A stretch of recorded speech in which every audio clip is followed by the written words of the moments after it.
गोवर्धन ये कोई शिलाखंड नहीं है। इनको शैल मत समझिएगा, इनको पर्वताकार मत समझिएगा। समझो नहीं शैल इन्हें, यह तो हरि हैं, हरिदासों में वर्य हैं। बिन ब्रह्म विरागी मुनित इन्हीं की टेरते में किन्हीं चरण धरे हैं। साक्षात हरि हैं, हरिदास वर्य हैं श्री गोवर्धन नाथ। अब एक प्रश्न यहां उठता है कि गोवर्धन को, गिरिराज को हरि भी कहा गया है और हरिदास वर्य भी कहा गया है। मतलब श्री गोवर्धन हरि भी हैं, साक्षात कृष्ण भी हैं, और हरिदास मतलब हरि के दास, और वर्य माने उनमें भी श्रेष्ठ। ये दो रूप कैसे हो सकते हैं? जो सेवक है वो स्वामी कैसे हो सकता है, और स्वामी स्वयं का सेवक कैसे हो सकता है? बड़ी विचित्र बात है।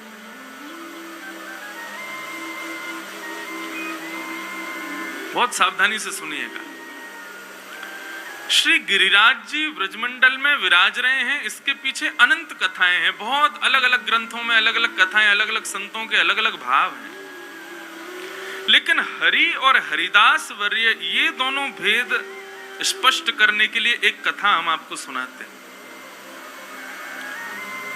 सबसे पहले ये हरिदास वर्य क्यों हैं, भगवान के सेवक क्यों हैं, और फिर ये हरि कैसे बन गए?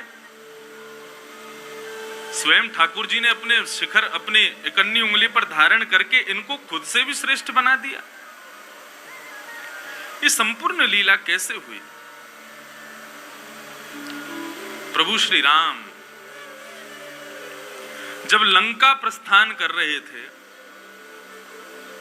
तो उस समय समुद्र पर जब बाण संधान किया, तो समुद्र ने प्रकट होकर के कहा, प्रभु आपका यश इसमें नहीं है कि आप समुद्र को सुखा दो, क्योंकि समुद्र सूख गया, कितने सारे मछलियां, कितने सारे जीव जंतु अनाथ हो जाएंगे, मर जाएंगे। आपका यश इसमें है कि आप सेतुबंध बनाइए, समुद्र को भी लांग जाइए, तब आपकी कीर्ति का गान होगा, तब आपके यश का गान होगा। तब समुद्र ने बताया, आपकी बानर सेना में नलनील हैं, जिनके हाथों के स्पर्श से पत्थर तैरने लगते हैं, उनके गुरुजी का श्राप है, क्योंकि नलनील बड़े ही उपद्रवी बालक थे अपने गुरुकुल के। अपने गुरुजनों के शालिग्राम को नदी में फेंके आते थे, तो गुरुजी ने शापित कर दिया, बोले आज के बाद तुम किसी भी पत्थर को छुओगे वो डूबेगा नहीं। तो समुद्र देव ने ये बात राम जी को बताई और कहा कि नलनील की सहायता लेकर के आप पत्थरों का एक सेतुबंध बनाइए, और ये जो बाण आपने संधान किया है, इसको आपने प्रत्यंचा चढ़ाई है, इसको किसी पर्वत खंड पर छोड़ दीजिए। एक दैत्य रहता है, उसको मार दीजिए पर्वताकार में, वो टूट टूट करके गिरेगा, उसी से सेतु बनाइए। तो इस प्रकार से जब सेतु बनाने के लिए चले, तो जामवंत जी बोले भैया पत्थर कम पड़ेंगे। सबको कहा चारों दिशाओं में जाओ और जाकर के और पर्वत शिलाएं लेकर के आओ, पत्थर शिलाएं लेकर के आओ। हनुमान जी तुरंत वेग से उड़ते हैं और सीधे पहुंचते हैं कहां? हिमालय पर। और हिमालय से एक अत्यंत सुंदर पर्वताकार को देखते हैं और उसको वहां से उठा करके ले जाते हैं। वे कौन है? वे साक्षात श्री गोवर्धन नाथ ही। गिरिराज जी को लेकर के श्री हनुमान जी महाराज लंका की ओर प्रस्थान करते हैं, तभी जामवंत जी आकाश मार्ग में तीव्र वेग से समस्त वानरों को संदेश भेजते हैं कि पर्वत अब आवश्यकता नहीं है, अब पत्थरों की आवश्यकता नहीं है। यथावत जिस जिस पत्थर को जहां उठाया वहीं छोड़ करके सारे वानर वापस सेवा में आ जाओ। श्री हनुमान जी महाराज ब्रजमंडल के ऊपर से लंका की ओर प्रस्थान कर रहे थे, तभी जामवंत जी का वह घोष सुना। और वह घोष सुनते ही श्री गिरिराज जी को यथावत स्थान पर विराजमान करने का उन्होंने मन बनाया। जैसे गिरिराज जी को नीचे लेकर के आए तो श्री गिरिराज जी रोने लगे। बोले कि हनुमान जी आपने हमारे साथ अच्छा नहीं किया। हनुमान जी बोले हमने क्या किया? बोले हमको ये प्रलोभन दिया था आपने कि ठाकुर जी की सेवा में आप हमको लेकर के जा रहे हो, और इस प्रलोभन से हमारे माता पिता भाई बंधु परिवार, हमारा क्षेत्र बढ़िया ठंडा हिमालय, वो सब आपने हमारा छुड़वा दिया और यहाँ निर्जन वन में लाकर के हमको छोड़ दिया। आप ना तो ठाकुर जी की सेवा में हमको ले जा रहे हो और हमारे परिवार से भी हमको दूर कर दिया। हमने क्या बिगाड़ा था आपका? या तो हमको सेवा में लेके चलो या फिर हमको वापस घर छोड़ के आओ। हनुमान जी बोले सेवा में ले जाने के लिए वहां सेवा की जरूरत तो हो, जरूरत है ही नहीं तो फिर क्या करें? तो वापस घर छोड़ के आओ। बोले सुन नहीं रहे हो? जामवंत जी कितने वेग से बुला रहे हैं, अभी जाना पड़ेगा। अगर तुमको छोड़ने वापस गए एक दिन पूरा लग जाएगा। अब तो गिरिराज जी ने हाथ पकड़ लिया हनुमान जी का, मैं जाने नहीं दूंगा तुमको, या तो मुझे वापस छोड़ के आओ या तो सेवा में लेके जाओ, नहीं तो मेरे साथ रहो यहीं पे। आपने मेरे साथ गलत किया, मैं भी आपको सेवा में नहीं जाने दूंगा।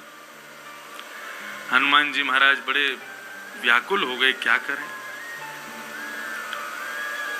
तभी हनुमान जी समाधिस्थ होकर के बैठे और श्री रघुनाथ जी से प्रार्थना की, प्रभु कैसे भी इस पर्वताकार से मेरे को मुक्ति दिलवाइए, मुझे आपकी सेवा में पहुंचना है और वो बहुत जरूरी है, नितांत जरूरी है। वहां समुद्र के किनारे बैठे रघुनाथ जी ने अपने नेत्र बंद किए और हनुमान जी को द्वापर युग की संपूर्ण लीला का दर्शन करा दिया। जैसे हनुमान जी ने संपूर्ण लीला का दर्शन किया, वे तो महाराज आंख खोल करके नृत्य करने लगे, बार बार गिरिराज जी को प्रणाम करने लगे। अरे भैया तेरी सेवा स्वीकार हो गई। बोले कैसे सेवा स्वीकार हो गई? बोले देख तेरे को बस कुछ दिन और तपस्या करनी है।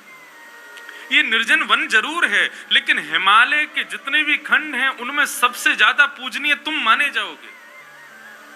बोले क्यों? बोले देखो हिमालय के जितने भी पर्वत हैं वे सब समुद्र में डाले जा रहे हैं, नमकीन जल में उनको डाला जा रहा है और उनके ऊपर से भगवान केवल एक क्षण के लिए निकल करके लंका पहुंचेंगे। एक क्षण का स्पर्श मिलेगा और वो भी ऊपर वाले पत्थरों को मिलेगा, नीचे जो समुद्र में डूबे उनको क्या सुख मिलेगा? बोले हाँ बात तो सही है। बोले लेकिन तुझे जो सुख मिलेगा वो किसी पर्वत को नहीं मिलेगा। बोले क्यों?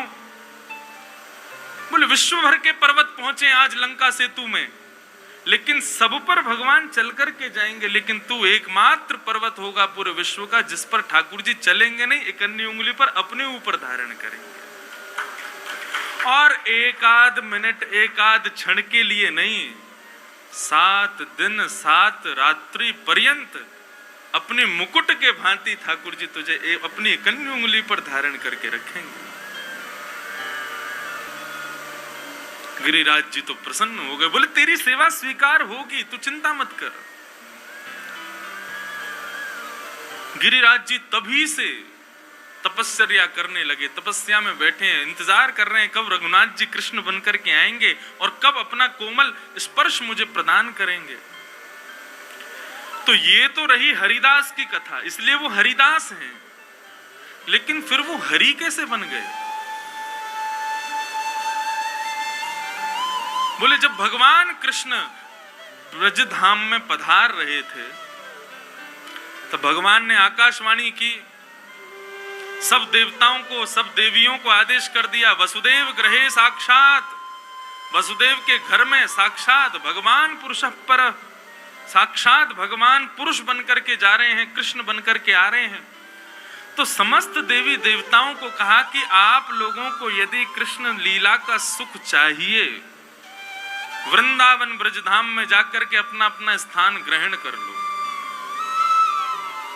तो उस समय कोई देवी देवता गैया बछड़ा बछिया सबके रूप में आ गए, कोई वृक्ष बन गए, कोई गोपी बन गए, कोई ग्वाल बन गए, सब लोगों ने अपने अपने रूप धारण किए। तो मैं कथा में बताया करता हूं, उस समय ब्रह्मा जी गए, बोले हम कहां जाएं, तो बरसाना पर्वत में आकर के ब्रह्मा जी विराजमान हो गए, नंदगांव पर्वत में आकर के साक्षात शिव विराजमान हो गए। तब नारायण जो कि साक्षात कृष्ण स्वरूप ही हैं, ठाकुर जी अपने पूर्ण ब्रह्म रूप से तो कृष्ण बनकर के यहां पर विराज रहे हैं, और संसार की सृष्टि भी करनी है उस रूप से वैकुंठ में विराज रहे हैं। तो जो संसार की सृष्टि करने वाला नारायण का स्वरूप है, उसने सोचा मैं कहां जाऊं, यज्ञ भोगता हूं, अत्यंत पवित्र स्थान चाहिए मुझे। तो तब पूरे ब्रजमंडल में उन्होंने खोजा कि सबसे पवित्र एक शिलाखंड, एक पर्वत है जो कि युगों से तपस्या कर रहा है, गोवर्धन। ठाकुर जी का सबसे बड़ा हरिदास है। नारायण ने विचार किया इससे पवित्र स्थान पूरे ब्रज में कहीं नहीं है, तो नारायण आकर के स्वयं हरि आकर के स्वयं विष्णु आकर के गोवर्धन में विराजमान हो गए, तभी हरिदास बन गए साक्षात हरि। ये है गोवर्धन, हरि और हरिदास वर्य दोनों रूपों में विद्यमान है।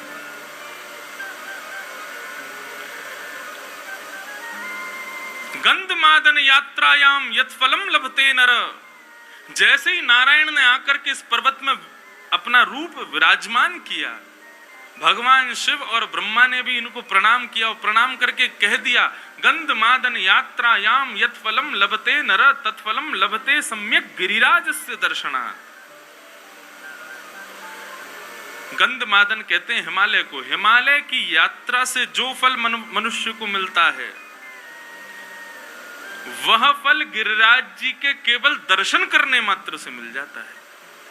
आपने गिरिराज जी को यदि देख लिया तो बद्रीनाथ, केदारनाथ, गंगोत्री, यमुनोत्री, वैष्णो देवी और तो और क्या कहें, नीलाचल जो जगन्नाथ भगवान है, ये भी तो पर्वत पर हैं, हमको पता नहीं चलता, लेकिन जगन्नाथपुरी भी नीलाचल एक पर्वत है, उस पर विद्यमान है। समस्त देवी देवताओं के, समस्त भारत के तीर्थों के दर्शन का लाभ मिल जाता है केवल गिरिराज जी को एक बार देखने मात्र से। इतने कृपालु हैं श्री गिरिराज जी, श्री गोवर्धन।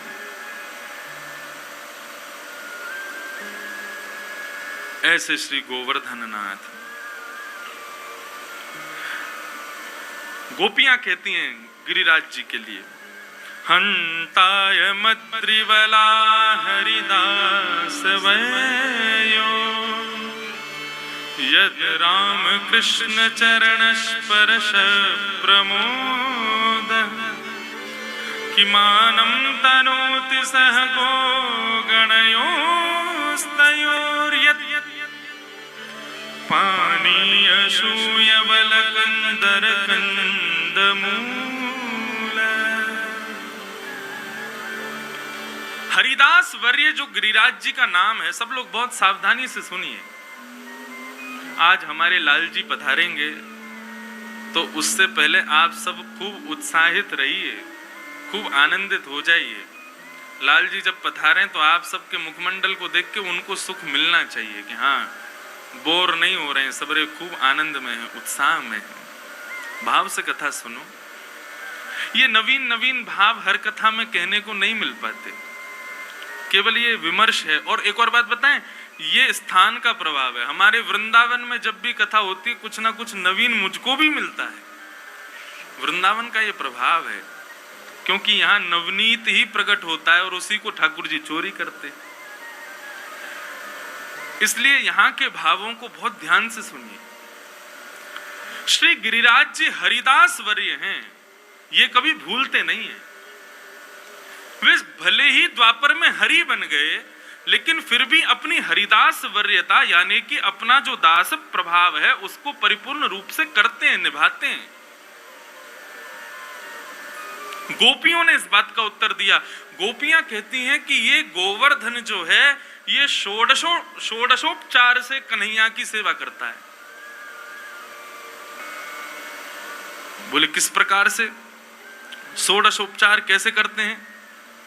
बोले देखो, कन्हैया जब भी अपनी गैया चराने, अब जो गिरिराज जी हमको दिखते हैं ये गोवर्धन पर्वत का शिखर दिखता है हमको। गर्ग संहिता में वर्णन है कि श्री गोवर्धन कितने विशाल हैं। कल ही हम 7 कोस लंबे, 7 कोस चौड़े और 7 कोस ऊंचे, एक कोस में 3 किलोमीटर होते हैं। अब जो हमको गिरिराज जी दिखाई देते हैं ये तो उस पर्वत का शिखर है। बाकी जो गिरिराज जी जो ठाकुर जी ने उठाए थे वो तो कितने भीतर प्रवेश कर चुके हैं पृथ्वी में। हर दिन एक तिल भीतर जाते हैं ना गिरिराज जी। ऐसा कहते हैं जिस दिन पूर्ण गिरिराज जी समा गए उस दिन प्रलय आ जाएगा, पृथ्वी नष्ट हो जाएगी। तो गिरिराज जी साधारण छोटे, इतने छोटे पर्वताकार नहीं थे उस समय जब ठाकुर जी ने लीला की। गर्ग संहिता में वर्णन है बड़ी बड़ी गुफाएं गिरिराज जी में, बड़े बड़े झरने गिरिराज जी में। ठाकुर जी को अत्यंत सुख गौ चारण का कहां मिलता है? बोले गोवर्धन पर्वत पर मिलता है। क्यों? बोले पीने को जल देते हैं, षोडशोपचार से सेवा करते हैं ठाकुर जी की, पीने को जल देते हैं ठाकुर जी को। अच्छा, केवल ठाकुर जी की सेवा नहीं, ठाकुर जी के साथ में आए हुए सारे बछड़ा बछिया सब ग्वाल वाल सबको सुख देते हैं। और क्या करते हैं? बोले ठाकुर जी के संग आए छोटे छोटे बछड़ा बछियाओं को हरी हरी घास देते हैं, सुंदर सुंदर पत्ते देते हैं खाने के लिए। कंदरा, कंदरा यानी कि गुफाएं प्रदान करते हैं। कभी बारिश हो जाए, मेघमालाएं आ जाएं तो भगवान समस्त बछड़ा बछियाओं के साथ में गुफाओं में प्रवेश कर जाते हैं, शेल्टर देते हैं ठाकुर जी को। कंद मूल फल ठाकुर जी को भोग लगता है। आज भी बंधुओं वृंदावन की परंपरा के समस्त मंदिरों में ठाकुर जी का उत्थापन होता है इसी समय। ये 4 बजे 5 बजे ठाकुर जी के सब मंदिर खुल गए होंगे। इस समय विशेष भोग ठाकुर जी का किस वस्तु का आता है? फलों का भोग आता है। सेब का भोग आएगा, ऋतु के हिसाब से जो जो फल बढ़िया होंगे उन फलों का भोग लगता है ठाकुर जी का। 12 बजे राजभोग के बाद मंदिर बंद हो जाते हैं। उसका तात्पर्य हम लोग ऐसा सोचते हैं ठाकुर जी सो गए, दोपहर में आराम कर रहे हैं। नहीं, ठाकुर जी अपनी समस्त गौ मंडली के साथ में, ग्वाल बालों के साथ में गैया चराने जाते हैं।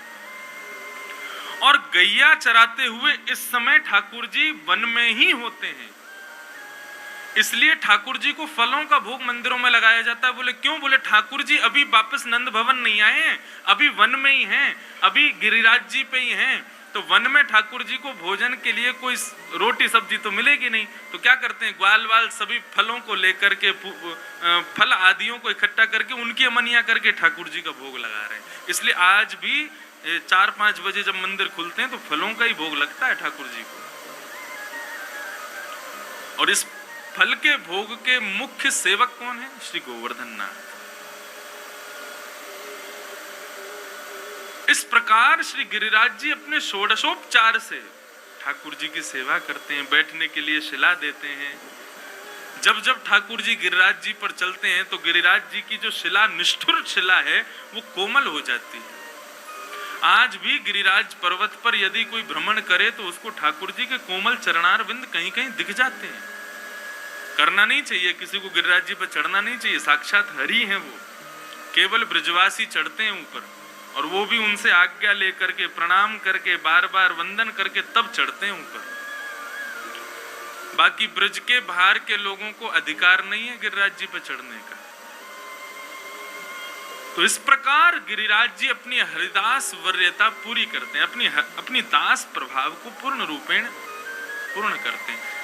कल के प्रसंग में, वेणु गीत में शायद मैंने बताया था कि समस्त गोपियां कहती हैं कि गिरिराज जी पर प्रकट हुए जितने भी पेड़ पौधे वृक्ष आदि हैं, इनको पेड़ पौधे वृक्ष मत समझना। तब गोपियां कहती हैं तो फिर ये क्या है? बोले यद राम कृष्ण चरण स्पर्श प्रमोद। बोले बलराम जी और श्री कृष्ण जब अपने कोमल चरणार बिंदों से श्री गिरिराज पर्वत पर प्रवेश करते हैं, उनको अपना स्पर्श प्रदान करते हैं, तो ठाकुर जी के कोमल स्पर्श से गिरिराज जी के रोए खड़े हो जाते हैं। वो रोए ही वृक्ष के रूप में, वही रोए ही पल्लव के रूप में विद्यमान है श्री गोवर्धन पर्वत पर। गुसाई जी आगे आके बैठो, आगे आ जाओ।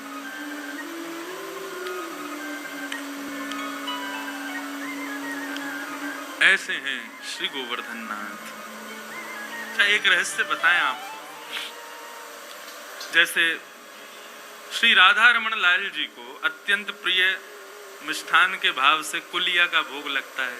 ठाकुर जी खोआ पाते, मीठा खोआ। बिहारी जी को विविध प्रकार के पराठे बहुत पसंद है, पराठे खाते हैं हमारे बिहारी जी। श्री राधा वल्लभ लाल जी को पेय पदार्थ बहुत पसंद हैं, शरबत आदि, दूध, मिष्ठान, ये सब बहुत पाते हैं। लेकिन हमारे गोवर्धन नाथ को क्या प्रिय है, श्री गिरिराज जी को क्या प्रिय है? जो श्री परीक्षित जी को प्रिय है वही श्री गिरिराज जी को प्रिय है। क्या बोले? पिबंतम त्वम मुखाम भोज अच्युतम हरि कथामृतम। गिरिराज जी पर जब भी जाओ, गिरिराज परिक्रमा लगाने के बाद एक मेरी कही मान लेना। अच्छा, आप लोग बाहर बाहर परिक्रमा लगा के चले जाते हैं तो सुख से वंचित रह जाते हैं। एक गिरिराज जी की गोपनीय परिक्रमा हो रहा है भीतर भीतर, श्री गिरिराज जी बिल्कुल बगल में ही रहेंगे, मानो जैसे हवा भी उनका स्पर्श करके आपको मिलती रहेगी। वो परिक्रमा में ज्यादा सुख मिलता है। वो रात में नहीं लगा सकते, उसको शाम ढलने से पहले ही लगाओ। हमने तो डंडोती भी लगाई है गिरिराज जी की। वो कैसे लगाई है ये मत पूछो, बस ताली बजाने वाली डंडोती नहीं लगाई है। गिरिराज जी में 3 बाबा हैं, वो दिन की 2 परिक्रमा रोज लगाते हैं, रोज 2 परिक्रमा लगाते हैं पैदल। वो साधारण बात नहीं है। 44 किलोमीटर के लगभग हो जाता है, 45 किलोमीटर रोज पैदल चलते हैं, और कभी कभी तो 3 भी लगाते हैं। तो मैं डंडोती लगाता था जब गिरिराज जी की, तो कार्तिक में शुरू की,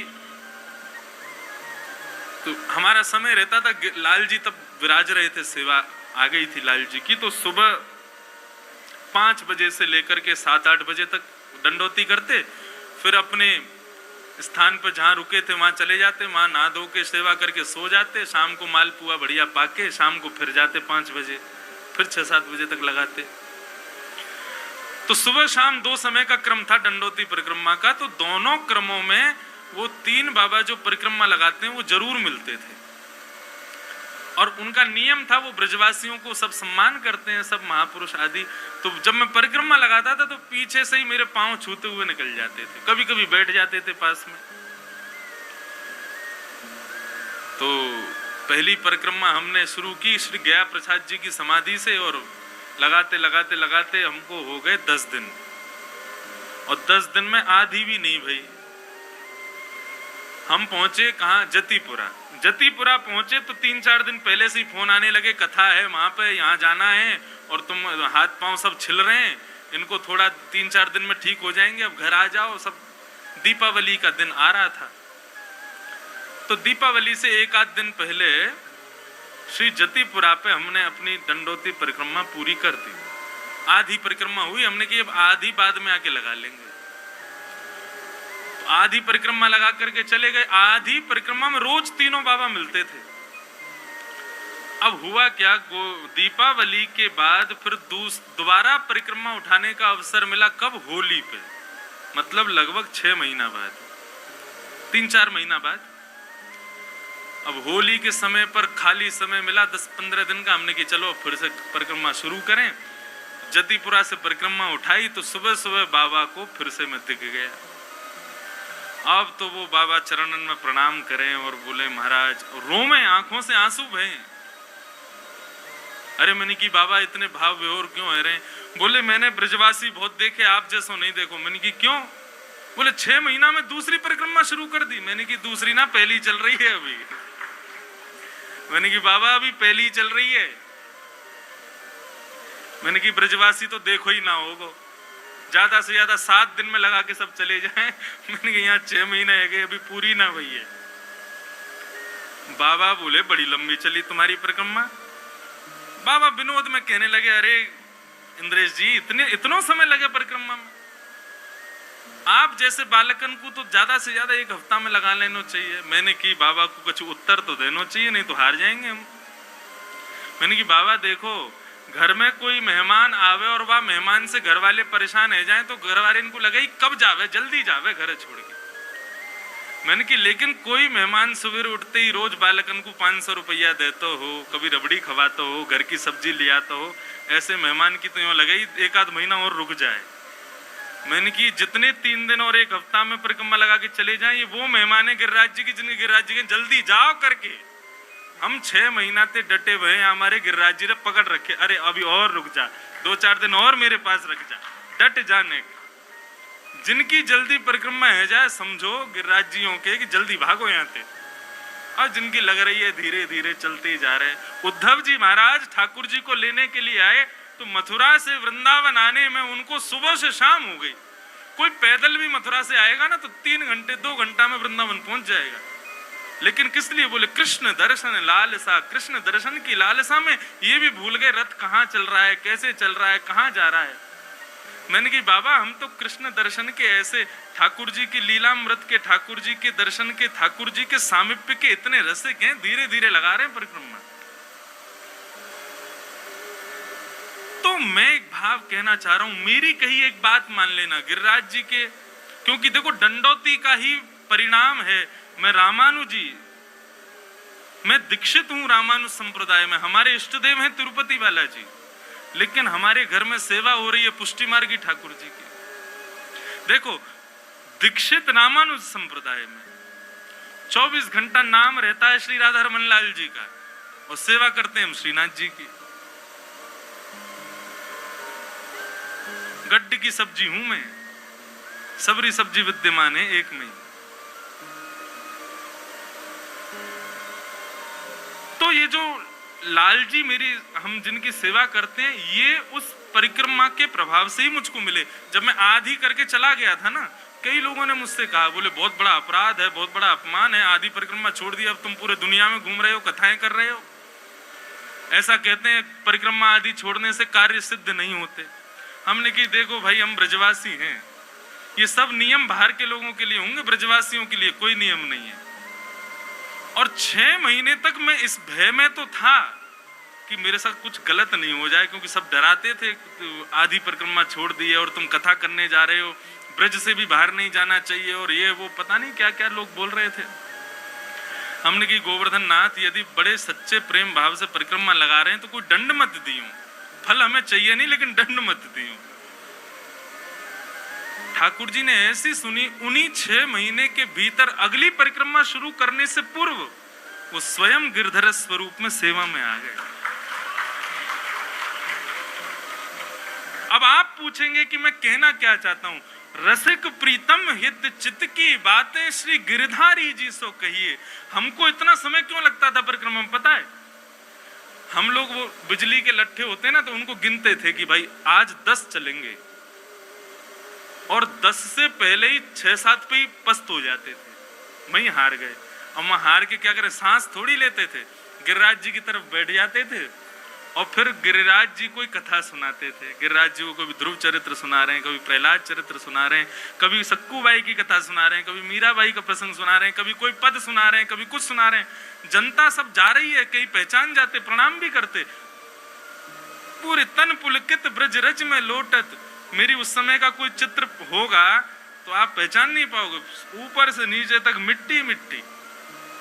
और ऐसी स्थिति में गिरिराज जी के नीचे बैठ करके और उन्हीं को कथा सुना रहे हैं, उन्हीं को सुंदर चर्चा सुना रहे हैं। अपने हित की बातें, अपने चित्त की बातें, अपने मन की बातें किसी से मत कहिए, गिरधारी जी सो कहिए। हमने वही किया। परिक्रमा में ठाकुर जी को अपने मन की बात कहते थे, कथाएं सुनाते थे। इतने रीझ गए, पूरी पूरी कथा सुनने के लिए गिरधारी बन के घर में आ गए, अपने आप पधारे। इसलिए वृंदावन के प्रत्येक ठाकुर, ब्रज के प्रत्येक ठाकुर नवीन नवीन रस के चकोर हैं।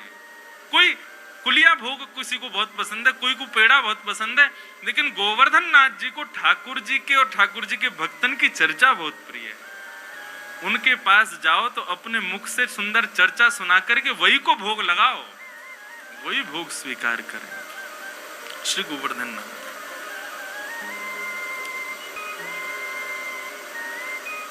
ऐसे हैं हरि हरिदास वर्य श्री गोवर्धन, श्री गिरिराज जी। कलयुग में लोग भूल गए कि इस पर्वत की महिमा क्या है। तब उनकी महिमा को पुनः प्रकट करने के लिए यशोदा जी निरंतर जिस छवि को अपने चित्त में धारण करके रखती है। मैंने अनेक बार कथाओं में बताया है कि जब गोवर्धन पर्वत धारण किया, श्री जयदेव महाप्रभु कहते हैं, अभिनव जलधारा सुंदर धृत मंदार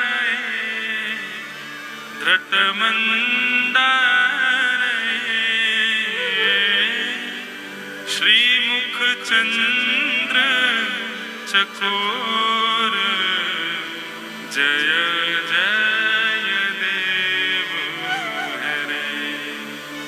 श्री राधा मुख चंद्र चकोर जय जय देव हरे।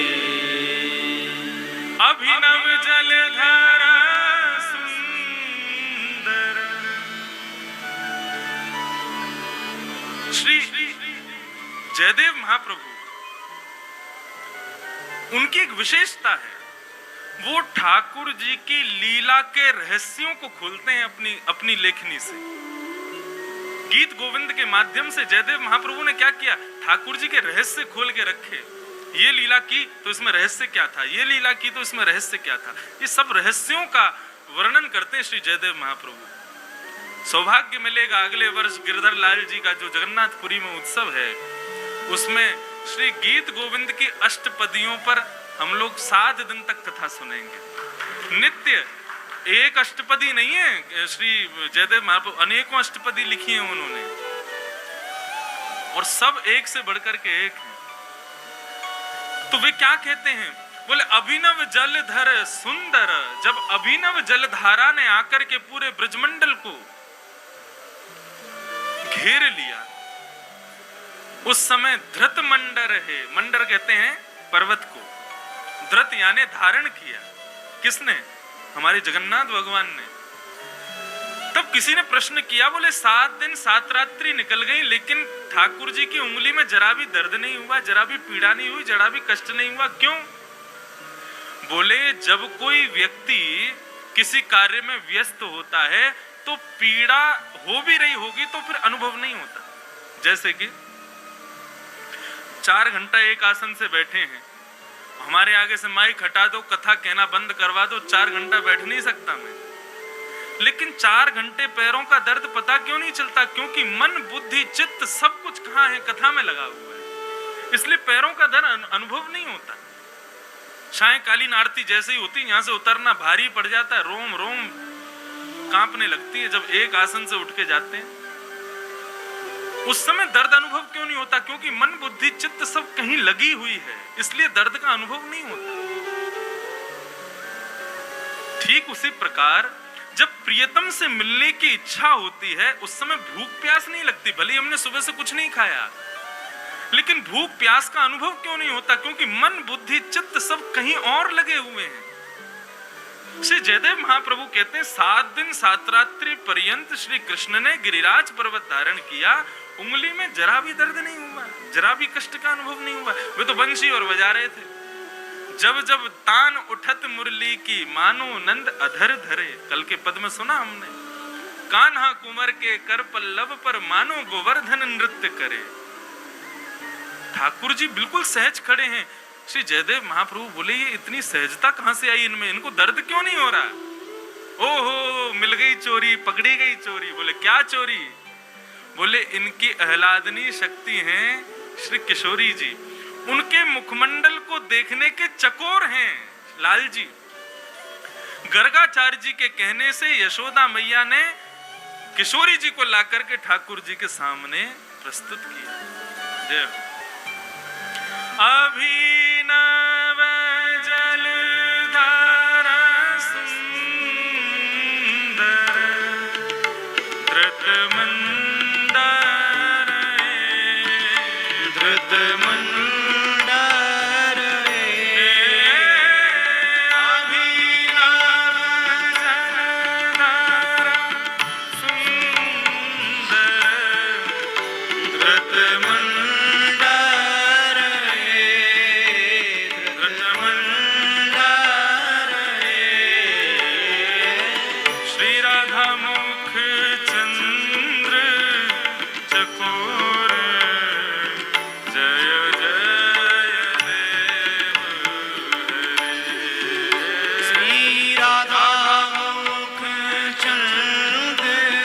चकोर जय जय देव हरे। किशोरी मुख चंद्र चकोर जय जय देव हरे। किशोरी मुख चंद चकोर जय जय देव हरे। जयदेव महाप्रभु बोले चोरी पकड़ी गई। बोले गर्गाचार्य जी ने कहा था नारायण समो गुणई, आपका बालक नारायण के समान गुण वाला है। लेकिन यदि मैया कभी आपको लगे ना कि आपके लाला की शक्ति क्षीण है रही है, तो ऐसी ही डिट्टो जन्म कुंडली मैंने एक और की देखी। कौन की? बोले वृषभानु नंदिनी राधिका की। मोहे तो ऐसा लगे मैया ये दोनों एक दूसरे की शक्ति हैं, तो जब कभी आपको लाला कोई विशेष लीला करे तो वृषभानु नंदिनी किशोरी को लाके या के सामने खड़ो कर दियो, वो या की शक्ति को वर्धन करेगी। इतने में ही यशोदा मैया राधा रानी को खोजने के लिए निकली, लेकिन किशोरी जी कहीं मिली नहीं। क्यों नहीं मिली? बोले कि कहीं गई थोड़ी हैं। जिस शिलाखंड पर ठाकुर जी खड़े हैं गिरिराज पर्वत को लेकर के, उसी शिला के पीछे किशोरी जी अपनी भ्रुगुटी टेढ़ी करके गिरिराज जी को देख रहे हैं, बिना पलक झपके गिरिराज जी को देख रही हैं। तो किशोरी जी के नेत्रों के वेग से गिरिराज जी ऊपर टिके हुए हैं। ठाकुर जी तो नाटक कर रहे हैं बस। अब दूर से देखने में भले ही लगे कि ये पूरा फूल मैंने उठा रखे हैं, लेकिन वास्तव में ये ऊपर खड़े हुए पंखा ने उठा रखे हैं। तो अब थोड़ी देर को सोच लो, राधा रमन जी तो हमें, तो ये गए हम खड़े और ऊपर वाली पंखा किशोरी जी हैं। वास्तव में गिरिराज जी उनने उठाए हैं। ठाकुर जी तो नाटक कर रहे हैं। बोले ऐसे लेके खड़े, कभी बंशी बजा रहे हैं, कभी नृत्य कर रहे हैं, कभी बात कर रहे हैं, जरा कुछ हो ही नहीं रहा। श्री राधा मुख चंद्र चकोर जय जय देव। इस मंगल गीत का गायन हमारी सबसे बड़ी बहन जी ने किया है, और उनके नन्हे से बालक ने भी किया है, अनन्य ने, और बहुत सुंदर गाया है। प्रातःकाल ब्रह्म बेला में ठाकुर जी को, वैसे तो जगन्नाथपुरी में जगन्नाथ भगवान को शयन कराया जाता है मंगल गीत सुना के। उत्थापन भी मंगल गीत से ही होता है ठाकुर जी का। आज भी जगन्नाथ भगवान के सामने इस मंगल गीत को गाते हैं, अष्टपदी गाते हैं जयदेव महाप्रभु की। उन अष्टपदियों को सुनते सुनते सुनते जगन्नाथ भगवान के यहाँ पर शीश पर पुष्पों का हार पहनाया जाता है। वो पुष्पों का हार पहने हुए ठाकुर जी जब जयदेव महाप्रभु की स्तुति सुनते हैं, तब तक कपाट बंद नहीं होंगे जब तक वो हार वहां से नीचे खिसक नहीं जाएगा। जयदेव प्रभु की स्तुति सुनते सुनते जैसे ही वो फूलों का हार जरा सा नीचे खिसकता है, तुरंत कपाट बंद कर देते हैं, जगन्नाथ भगवान का शयन हो गया। आज भी ये नियम है वहां पर। तो बंधुओं, ये जो गिरिराज पर्वत हैं, इनमें से यशोदा जी, तो यशोदा जी ने जब वो स्वरूप देखा ठाकुर जी का गिरिराज पर्वत का, वही स्वरूप उनके चित्त में बसा था। ठाकुर जी वृंदावन छोड़ करके चले गए। वर्षों बाद मैया से कहां मिले? कुरुक्षेत्र में। जब भगवान के 16,108 ब्याह हो गए, बालक बच्चे सब हो गए, नाती भी हो गए, तब यशोदा मैया से मिलते हैं। तब ठाकुर जी उनसे प्रश्न करते हैं, बोले मैया मुझको एक बात बता, मैं गैया चरा के लौटता नेक भी यदि लेट है जाता तो तेरे प्राण हिलक में आ जाते। इतने वर्ष है गए मुझको देखे बिना, तू अभी तक जीवित कैसे है? मुझे तो लगती कि मैं जादना व्रत छोड़ के गया, मैया मेरे विरह में प्राण त्याग देगी, लेकिन तू अभी तक स्वस्थ जीवित कैसे है मैया? तब ठाकुर जी को अपने हृदय से यशोदा मैया लगावे और यशोदा मैया के लाला नेत्र बंद करके मेरे हृदय में झांक के देख तो कछु दिखेगा। ठाकुर जी ने जैसे ही यशोदा मैया के हृदय में झांका तो ठाकुर जी की गिरधर छवि यशोदा जी के हृदय में विराज रही। यशोदा जी कहती हैं, लाला तू तो चलोगे हो, लेकिन तेरो निगोरो ये रूप मेरे भीतर से ना निकरो। यामारे मैं जब जब मरवे के काजे अपने प्राणन को निकारवे के काजे बैठूं, तब तब ये छवि मेरे आंखन के आगे आ जाए और मैं अपने प्राणन को ना निकार पाऊं।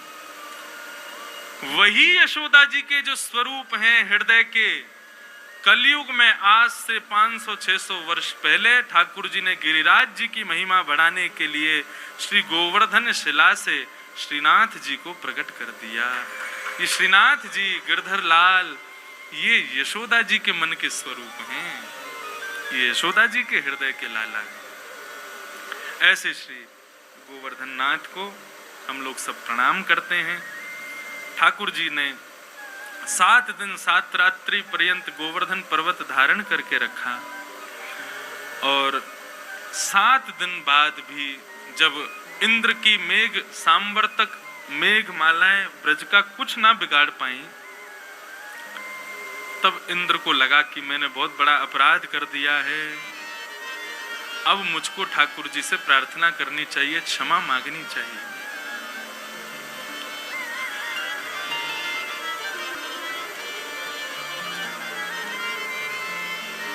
इंद्र भगवान से प्रार्थना करने के लिए आया, क्षमा मांगने के लिए आया कि पिता गुरु स्वं जगतामधीशो दुरत्यय काल उपात्तदण्डः हिताय स्वेच्छा तनु विस्समीहसे मानं विधुन्वन् जगदीश मानिना। हे प्रभु, आप मेरे पिता हैं और आप मेरे गुरु भी हैं। अपराध करने वाले को दंड मिलना ही चाहिए। आप मेरे हित में ही मुझको दंड देंगे, मैं जानता हूं प्रभु। मुझसे अपराध हो गया, मुझसे गलती हो गई प्रभु, मुझको क्षमा कर दीजिए। मुझसे बहुत बड़ा अपराध हो गया। ठाकुर जी की इस प्रकार स्तुति गाने लगे और स्तुति गाते हुए क्षमा मांगने लगे। तब भगवान ने प्रत्युत्तर में इंद्र से क्या कहा, ये सुनने लायक बात है। भगवान कह रहे हैं, हम सब लोगों के लिए सुनने लायक बात है।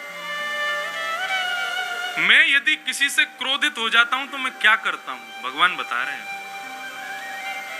कि मया ते कारी मधवन मया ते कारी मघवन मघभंगानुगुह्यता मदनुस्मृतये नित्यं मत्तस्येन्द्र श्रिया वृषम्। इंद्र, तुमको श्री का बहुत मद हो गया था, तुमको अपने स्वर्ग का राजा होने का बहुत मद हो गया, बहुत अभिमान हो गया, और जिसके कारण तुम मुझे भूल गए, मेरी विस्मृति हो गई। मैंने तुम्हारा यज्ञ विध्वंस कर दिया। जो ब्रजवासी तुम्हारी सेवा करते थे, पूजा करते थे, वो सब मैंने बंद करवा दिया। इससे तुम इतने कुंपित हो गए, इतने कोपायमान हो गए कि तुमने उन सांवर्तक मेघों को भेजा जिनका प्रयोग प्रलय के लिए किया जाता है। सांवर्तक मेघ प्रलय से पहले कभी नहीं भेजी जाती, और तुमने छोटे से ब्रज को ध्वस्त करने के लिए, वो भी इस कोप पर कि मेरी पूजा बंद करा दी। इतने माननीय हो तुमने सांवर्तक ऋतुओं को भेज दिया इस ब्रजमंडल का विध्वंस करने के लिए। तम भ्रंशयामि समत्पद्भ्यो यस्य चेच्छोम्यनुग्रहम् तम भ्रंशयामि संप्रद्भ्यो यस्य चेच्छाम्यनुग्रहम्। भगवान कह रहे हैं, अगर न्यूमरोलॉजी या फिर एस्ट्रोलॉजी आपको इंटरेस्टिंग लगता है और इसमें आप ऑथेंटिक और डीप नॉलेज गेन करना चाहते हैं और एक अच्छे न्यूमरोलॉजिस्ट बनना चाहते हैं, दंड और मृत्यु दंड, मैं जिस पर क्रोधित होता हूं, कृपा करते हुए यदि क्रोधित हुआ हूं तो उसकी संपत्ति का हरण करता हूं, और यदि किसी पर भयंकर क्रोधित होता हूं तो सीधा मृत्यु दंड देता हूं, कृपा नहीं करता। मतलब यहाँ पर स्पष्ट रूप से भगवान कह रहे हैं, यदि आप श्री युक्त हो, आप वैभव युक्त हो, आप यश युक्त हो, आपके अंदर बहुत सारी कलाएं हैं, और यदि कभी आपसे कोई अपराध हो गया तो ठाकुर जी दंड क्या देंगे? आपकी किसी बहुमूल्य वस्तु को आपसे छीन लेंगे। ठाकुर जी कहते हैं उसको कृपामयी दंड समझना मेरी, क्योंकि यदि मैं क्रोधित होता हूं तो सीधे प्राण ही हरता हूं। फिर यदि तुम्हारे अपराध के बाद भी तुम जीवित बैठे हो तो इसलिए ये समझो कि मैंने तुमको कृपा करके बस कुछ चीजें हरण की है, मारा नहीं है तुमको। इसलिए इंद्र, ये मेरी कृपा समझना कि मैं तुमको क्षमा कर रहा हूं। मैं जिन पर कृपा करते हुए क्रोधित होता हूं उनको केवल दंड देता हूं, मृत्यु दंड नहीं देता।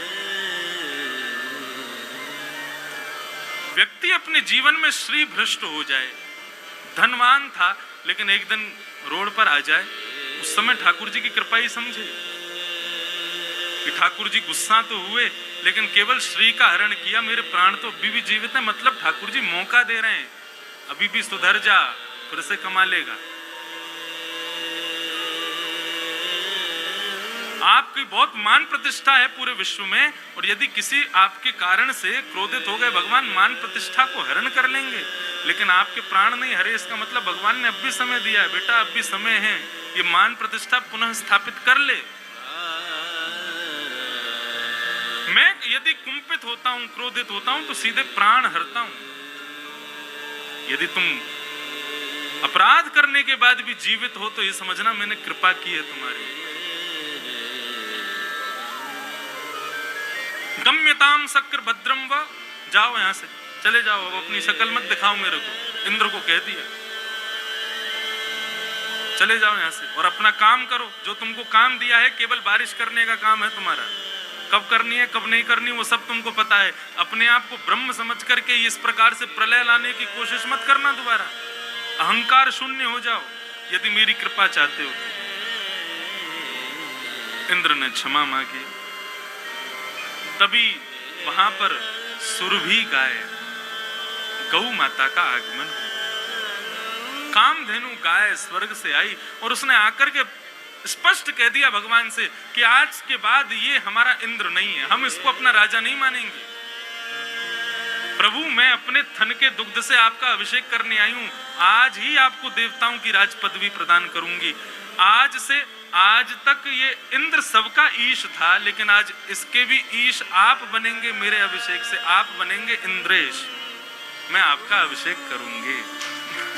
तो सुरभि अब नन्हे से लालजी, छोटे से, कामधेनु विशाल गाय है, कामधेनु आकर के ठाकुर जी के ऊपर खड़ी हो गई और अपने चारों थनों से दुग्ध धार बहा करके ठाकुर जी का अभिषेक किया कि आज के बाद इंद्र का भी यदि कोई स्वामी है, इंद्र का भी यदि कोई ईश है तो वो ये है। इसी लीला से हमारे पूज्य पिताजी गुरुदेव ने नाम खोजा इंद्रेश, रख दिया हमारा। तो हम गिरधर लाल जी की सेवा अभी से नहीं कर रहे, हमारा नाम ही बचपन से गिरधर ही रखा है, गिरधर ही तो इंद्रेश हैं, इसीलिए गिरधर लाल जी की सेवा कर रहे हैं। इस प्रकार सुरभि ने भगवान का अभिषेक किया। अब इंद्र सोचने लगा मैं क्या करूं, मुझसे तो गुस्सा होंगे, मेरी वजह से ये सब कुछ हो रहा है, तो केवल दुग्धाभिषेक से थोड़ी काम चलेगा।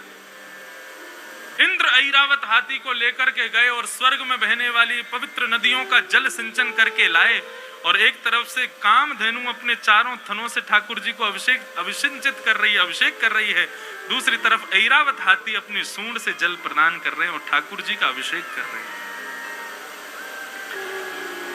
गोपियों ने अभिषेक, गाय ने अभिषेक किया और कहा कि प्रभु अब दक्षिणा देनी है आपको।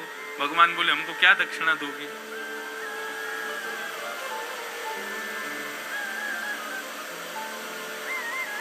गायों ने कहा कि हमने आपका अभिषेक कर दिया, अब हम आपको एक नाम देना चाहते हैं, गोविंद इति चाप्यधात। आज से आपका एक और नाम होगा। भगवान बोले क्या? बोले गोविंद। गौ माने गाय, विंद माने रक्षा करने वाला, इसलिए ठाकुर जी का नाम पड़ गया गोविंद।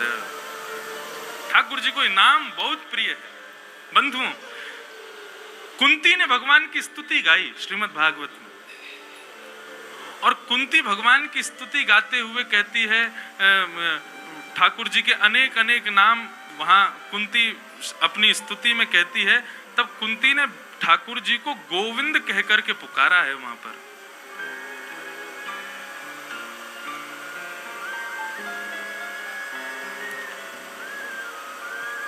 कृष्णाय वासुदेवाय देवकी नंदनाय च नंद गोप कुमाराय गोविंदाय नमो नमः।